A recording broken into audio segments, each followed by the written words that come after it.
जय हिंद साथियों, सूर्या क्लासेज के यूट्यूब चैनल पे आप सभी का स्वागत है। मैं सूर्यकांत आप सभी को बड़े सिखाऊंगा। जैसा कि हम लोग क्रय मूल्य और विक्रय मूल्य पे सवाल हल कर रहे हैं यानी हम लोग लाभ और हानि वाले चैप्टर पे लाभ और हानि वाले चैप्टर पे हैं इस तरह। तो एक बार दोहराते हुए अपने टॉपिक को, लाभ क्या होता है और हानि क्या होती है। लाभ जो है जब हम किसी क्रय मूल्य पर किसी वस्तु को खरीदते हैं और उससे अधिक मूल्य पर हम बेचते हैं।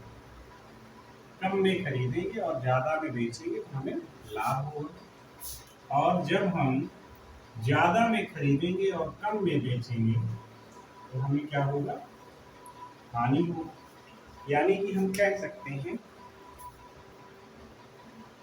कि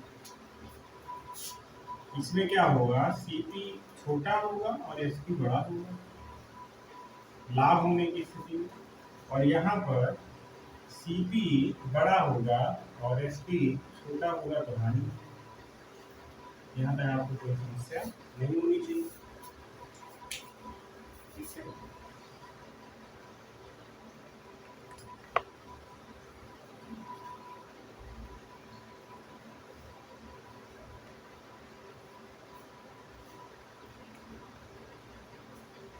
तो इसके आगे सवाल देखते हैं इसी को, क्रय मूल्य और विक्रय मूल्य।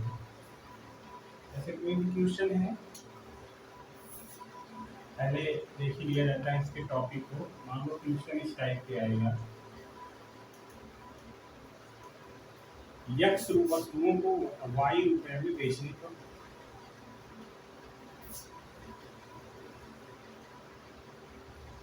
यक्स वस्तुओं को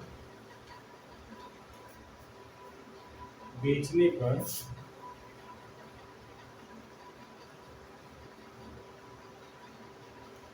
वाई वस्तुओं के बराबर वाई वस्तुओं के बराबर क्या हो रहा है,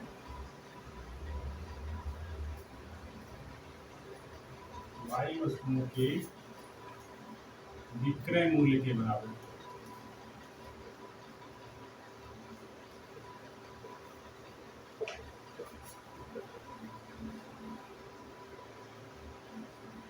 लाभ मिले तो लाभ प्रतिशत बराबर वाई वस्तुओं के विक्रय के मूल्य के बराबर लाभ मिल रहा है, यानी वाई बटे एक्स माइनस वाई। अभी एक फार्मूला दिख रहा है और ट्यूशन पे अप्लाई होगा तो ये जो है आपको बहुत ही सरल रूप में मिलेगा। एक ये हो गया, दूसरा टाइप है, पहला हो गया, और क्वेश्चन टाइप 2 है, यक्स वस्तुओं का बेचने पर यक्स वस्तुओं को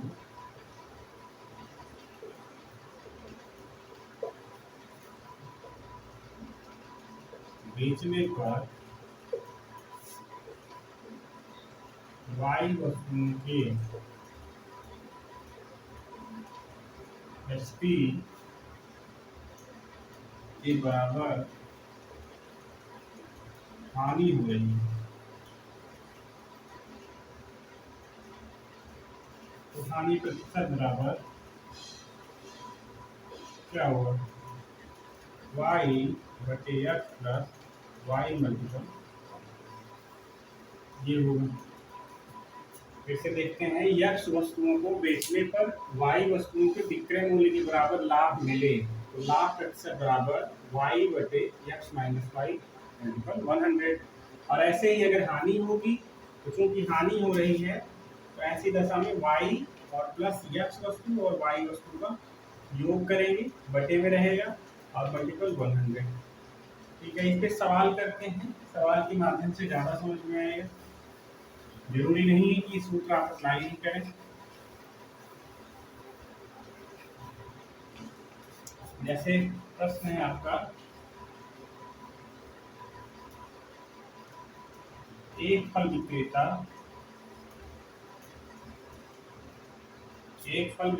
को 175 नारंगी, तो 175 नारंगी बेचने पर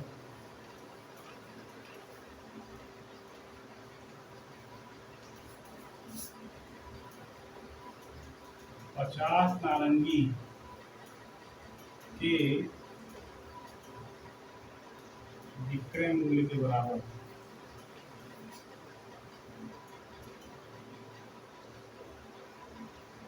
लाभ प्राप्त होता है।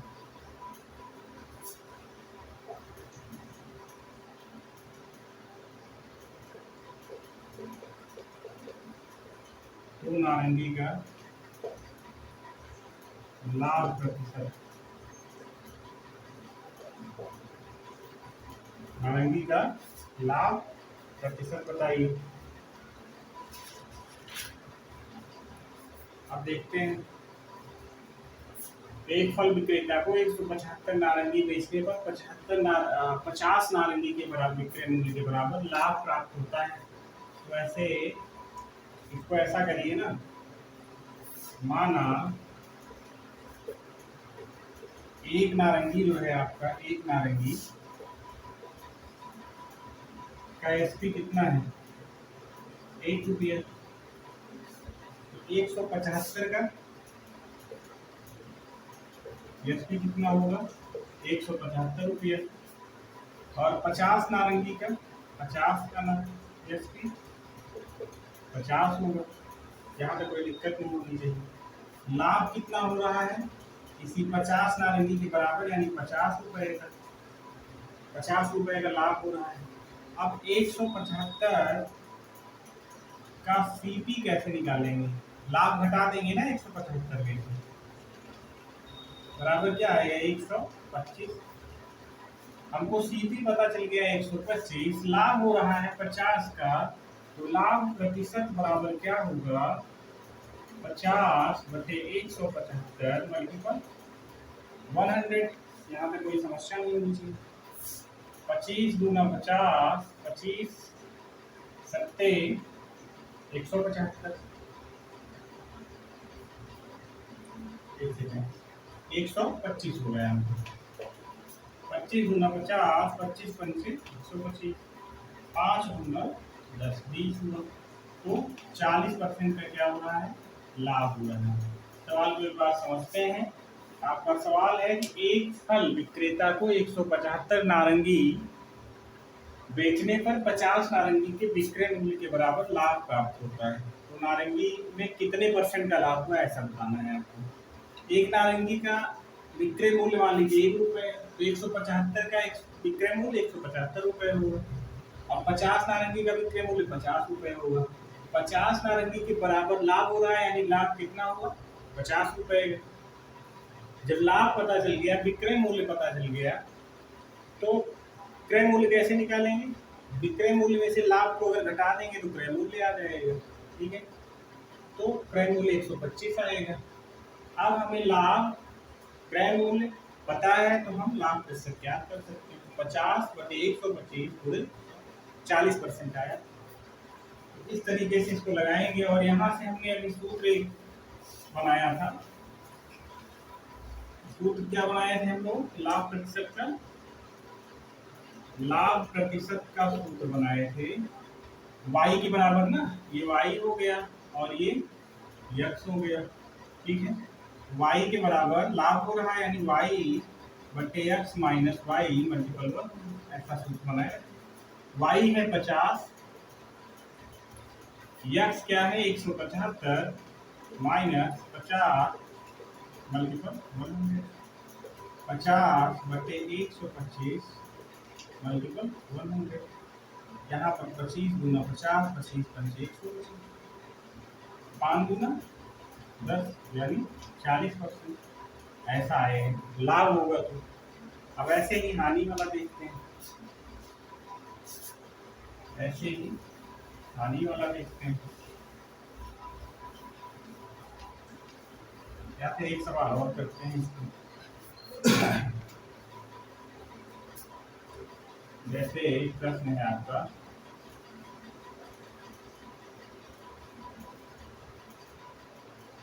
एक फल विक्रेता को या फिर एक सब्जी विक्रेता को नींबू बेचते हैं बात, एक सब्जी विक्रेता को एक 35 नींबू बेचने पर 35 नींबू बेचने पर 15 नींबू के विक्रय मूल्य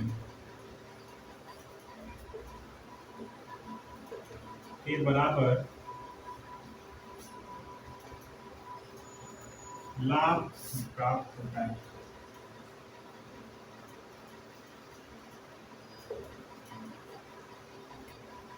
तो लाभ प्रतिशत बताइए, लाभ प्रतिशत बताइए। एक सब्जी विक्रेता है, 35 नींबू बेचने पर 15 नींबू के बराबर विक्रय मूल्य के बराबर लाभ मिल रहा है। लाभ प्रतिशत बताना है। हम लोग जानते हैं कि लाभ प्रतिशत बराबर y बटे x minus y multiple 100। Y वगैरह क्या है, जो लाभ मिल रहा है ना। इसको ऐसा भी लिख सकते हैं, इसको ऐसा ना लिखिए आप, क्या करेंगे, लाभ बटे क्रय मूल्य मल्टीपल 100। देखिए लाभ मिल रहा है कितना, 15 नींबू के बराबर, यानी यहाँ पे 15 करिए।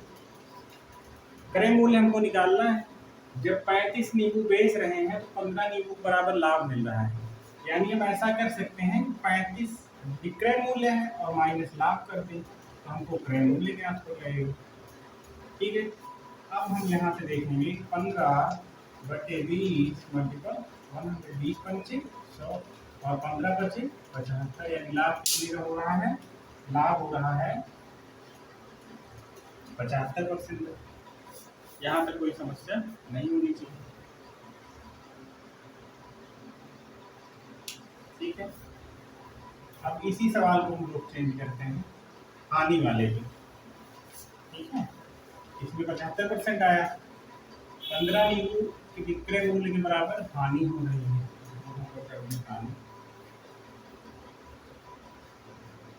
ठीक है, हानि हो रही है, तो हानि के लिए फार्मूला हम लोगों ने बनाया था कि हानि बराबर, हानि प्रतिशत बराबर y बटे x प्लस वाई मल्टीपल 100। लेकिन ये फार्मूला ऐसा क्यों बना, डायरेक्ट अप्लाई करने पे हम लोग रट्टू हो जाएंगे, लेकिन बिना रटना नहीं, हम लोगों को कैसे इसका निर्माण होगा, कहाँ से हम लोग बनाए, ये जानना जरूरी है। ठीक है, हानि प्रतिशत बराबर होता है हानि बटे क्रय मूल्य मल्टीपल 100। हानि हो रही कितना, 15 नींबू बराबर, यानी y हो गया। ठीक है, क्रय मूल्य जब हानि होती है ऐसी स्थिति में CP बराबर SP प्लस हानि, ऐसा लिखा जाता है। भाई हमने जो खरीदा था नींबू, जितने में बेचे, जितने रुपए हानि हुई उतने का हमको मिला था, क्योंकि जब हानि होती है तो ज्यादा में खरीदते हैं और कम में बेचते हैं। ठीक है, तो ऐसी दशा में एक फल विक्रेता है, सब्जी विक्रेता 35 नींबू बेचता है, ये SP है, और 15 नींबू के बराबर लाभ होता है, ये हानि होती है, ये क्या है, यल है, हानि है। ठीक है, क्या करेंगे ऐसी दशा में, ये होगा हानि हो रही है 15 बटे, ये हुआ 35 प्लस 15 मल्टीपल 15 बटे 35 और ये 50 मल्टीपल 100, 50 दूना 100 और ये 15 दूना 30, 30% की क्या हो रही है, हानि हो रही है। इस प्रकार से लाभ और हानि के सवाल हम लोग हल करते हैं। ठीक है, लाभ और हानि के सवालों को। अब इसके बाद हम लोग देखते हैं एक बहुत ही महत्वपूर्ण टॉपिक है, जो व्यापारी होता है, ध्यान से सुनिएगा। व्यापारी, ये एक बहुत बड़ा व्यापारी है A, और ये व्यापारी जो B है, व्यापारी B, ये आपके गांव की छोटी सी दुकान है। ठीक है, ये जो है महोदय व्यापारी बी जो हैं ये जाते हैं सामान लाने कहाँ, व्यापारी ए के पास, यानी जो बड़ी दुकान, ठीक, जो बड़ी दुकान है उससे सामान लेके आते हैं। बड़ी दुकान वाला व्यक्ति इनको कुछ छूट देता है, मान लो कितने परसेंट की देता है, 10% की देता है। 10% की छूट व्यापारी बी को दे दिया, मतलब ये कोई सामान इनके पास से 100 रुपए में लाएंगे, ये 100 रुपए में इनको सामान देगा, ये जो है उसको कितने में पाएंगे, अभी इसको आगे देखते हैं, बता रहे हैं। व्यापारी बी को 10% की छूट देता है।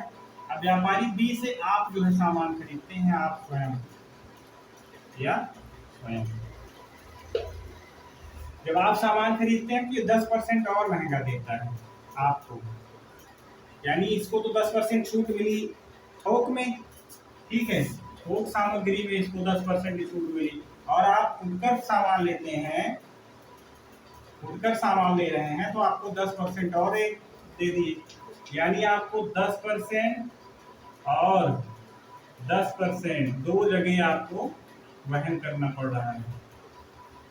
तो यदि अगर आप सामान व्यापारी ए से डायरेक्ट लेते तो आपको कितने परसेंट की छूट मिलती, इस प्रकार के सवाल कैसे हल किए जाएंगे, यानी कि सीधे तौर पे समझें, अगर ये नहीं समझ में आया,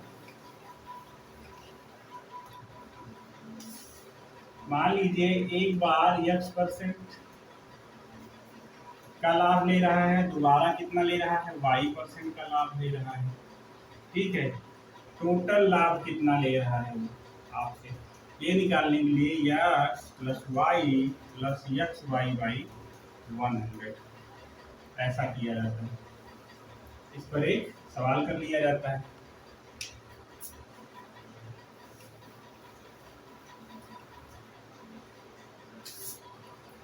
प्रश्न को नोट करते हैं। एक बेईमान व्यापारी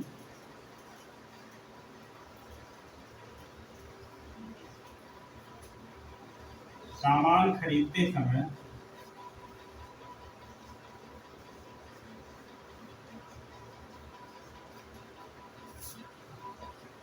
$10 का धोखा करता है तथा सामान बेचते समय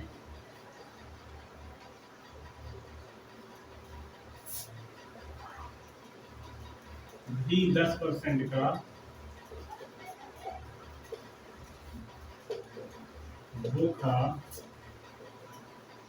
करता है, तो व्यापारी को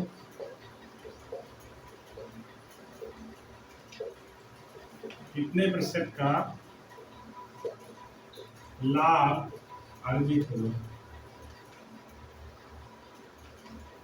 अब यहाँ पर देखिए व्यापारी जो है सामान खरीदते समय 10% का धोखा किया और फिर जो है दोबारा 10% का धोखा किया बेचते समय, दो बार है ना। हम लोग कैसे निकालते हैं, टोटल लाभ बराबर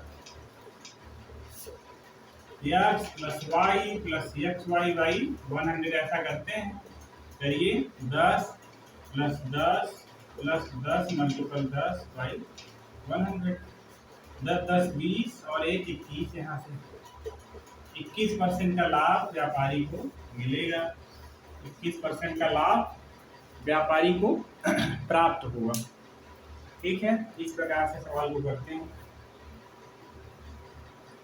अब आगे इसके बढ़ते हैं, एक छोटा सा टॉपिक और बच रहा है इसी में।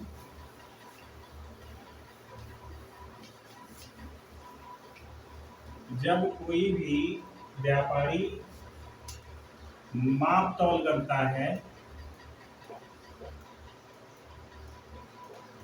अब तो कंप्यूटर वाला आ गया, इसमें भी डाड़ा मारते हैं,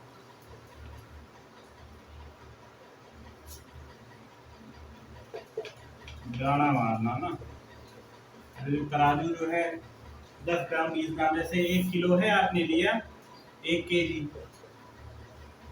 तो 1 केजी को वो क्या करेंगे 900 ग्राम में तौलेंगे, 100 ग्राम क्या करेंगे, आपसे ज़्यादा 100 ग्राम जो है कम तौलेंगे आपको। तो इस प्रकार के सवाल को कैसे करते हैं, ठीक है, इस प्रकार के सवाल को कैसे करते हैं। इसमें ऐसा करेंगे, जो गलती होगी त्रुटि उसको निकाल लेंगे, तो त्रुटि का प्रतिशत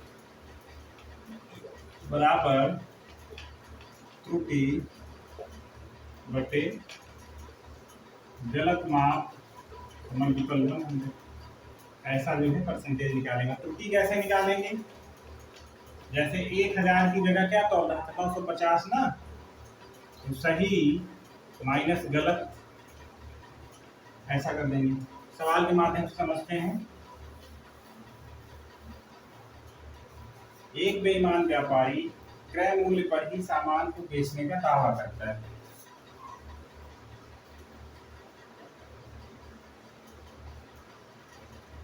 एक बेईमान व्यापारी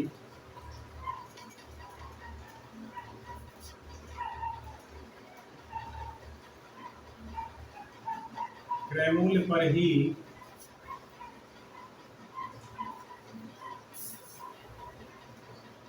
सामान को बेचने का दावा करते हैं।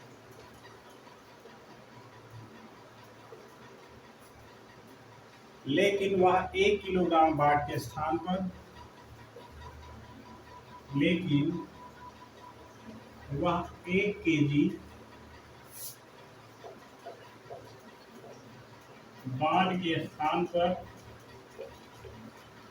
950 ग्राम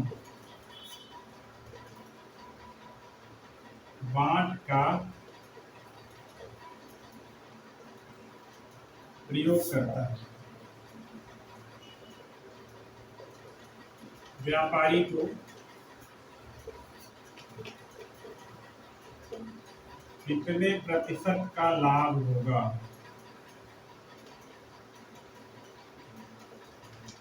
अब देखिए, कह रहे हैं कि हम जितने में खरीदते हैं सामान को उतने रुपए में ही बेच देते हैं, ये व्यापारी महोदय कहना है। यानी CP इक्वल टू SP, जब जितने में खरीद रहे हैं उतने में बेच देंगे तो इनको कोई लाभ थोड़ी होगा, कोई लाभ इनको नहीं होना चाहिए। लेकिन फिर क्या कर रहे हैं, आगे जो है वह 1 किलो बाट के स्थान पर 950 ग्राम बाट का प्रयोग कर रहे हैं। यानी कितना कम तौल रहे हैं, 50 ग्राम, 50 ग्राम वो कम तौल रहे हैं। तो हमको क्या निकालना है, लाभ प्रतिशत निकालना है। 50 ग्राम कम तौल रहे हैं कितने में, 50 ग्राम कम तौल रहे हैं कितने में, 950 में मल्टीपल 100 हो जाएगा, ठीक है, ये होगा 19, यानी 100 बटे 19, 19 बचे 95, 5 सही 5 बटे 19, ऐसा आएगा। इतना % का वो लाभ ले रहा है, कौन, व्यापारी ले रहा है।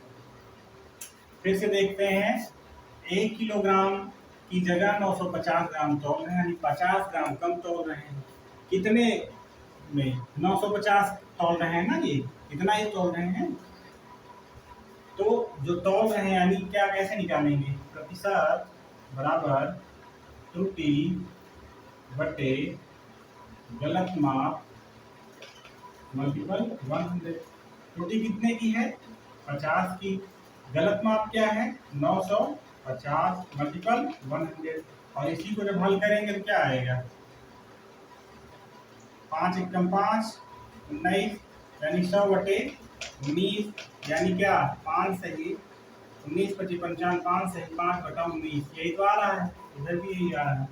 ऐसे ये सवाल लगेगा। यहाँ तक कोई समस्या आपको नहीं होनी चाहिए, यहाँ तक कोई दिक्कत नहीं होनी चाहिए।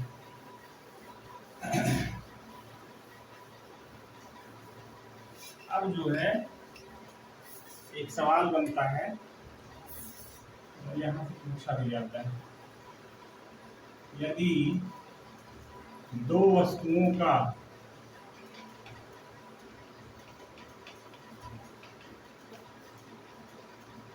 विक्रय मूल्य समान हो तो यदि एक वस्तु को x रुपए के x% के लाभ पर तथा दूसरी वस्तु को x% की हानि पर बेचा जाता है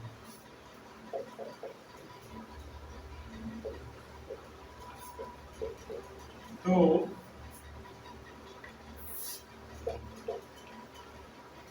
पूरे लेन देन में सदैव हानि होगी, सदैव हानि होगी। और हानि कितने परसेंट की होगी? हानि प्रतिशत बराबर, अगर x% का एक बार लाभ हो रहा है और एक बार हानि हो रही है तो निकालने के लिए x²/100 ऐसा करेंगे। ठीक है, सवाल का टाइप हो गया। अब एक सवाल इसी पर बना लेते हैं। ठीक, इसी पर एक सवाल बना ले रहे हैं। जहाँ x लिखा है हम मिटा दे रहे हैं। दो वस्तुओं का विक्रय मूल्य समान है। एक वस्तु को 20% के लाभ पर बेचा जाता है तथा दूसरी वस्तु को 20% की हानि पर बेचा जाता है। तो पूरे लेन देन में सदैव क्या होगी? सदैव पूरे लेन देन में कितने प्रतिशत का लाभ हानि होगी ना, लाभ अथवा हानि होगी। तो हमने क्या कहा कि अगर एक बार लाभ हो रहा है एक बार हानि हो रही है तो सदैव क्या होगी? हानि होगी। और हानि कितने परसेंट की होगी? x²/100। x यानी 20 है, 20 का वर्ग बटे 100 यानी क्या? 400/100 यानी कितना? 4% की क्या हो रही है? हानि हो रही है। इस प्रकार से भी सवाल पूछे जाते हैं। ठीक है, इस प्रकार से सवाल पूछे जाते हैं। और हमने लगभग जो भी सामान्य बातें हैं क्रय मूल्य और विक्रय मूल्य की हम लोगों ने पढ़ लिया है। इसके बाद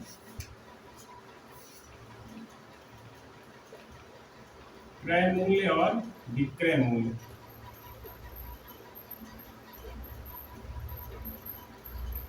इसकी सामान्य बातें हम लोगों ने सीख ली है। और जो भी इसमें बचा होगा उसको हम प्रैक्टिस सेशन में या फिर जब भी यूपी टेट सीटेट का पेपर सॉल्व कर रहे होंगे वहां पर सीख लेंगे।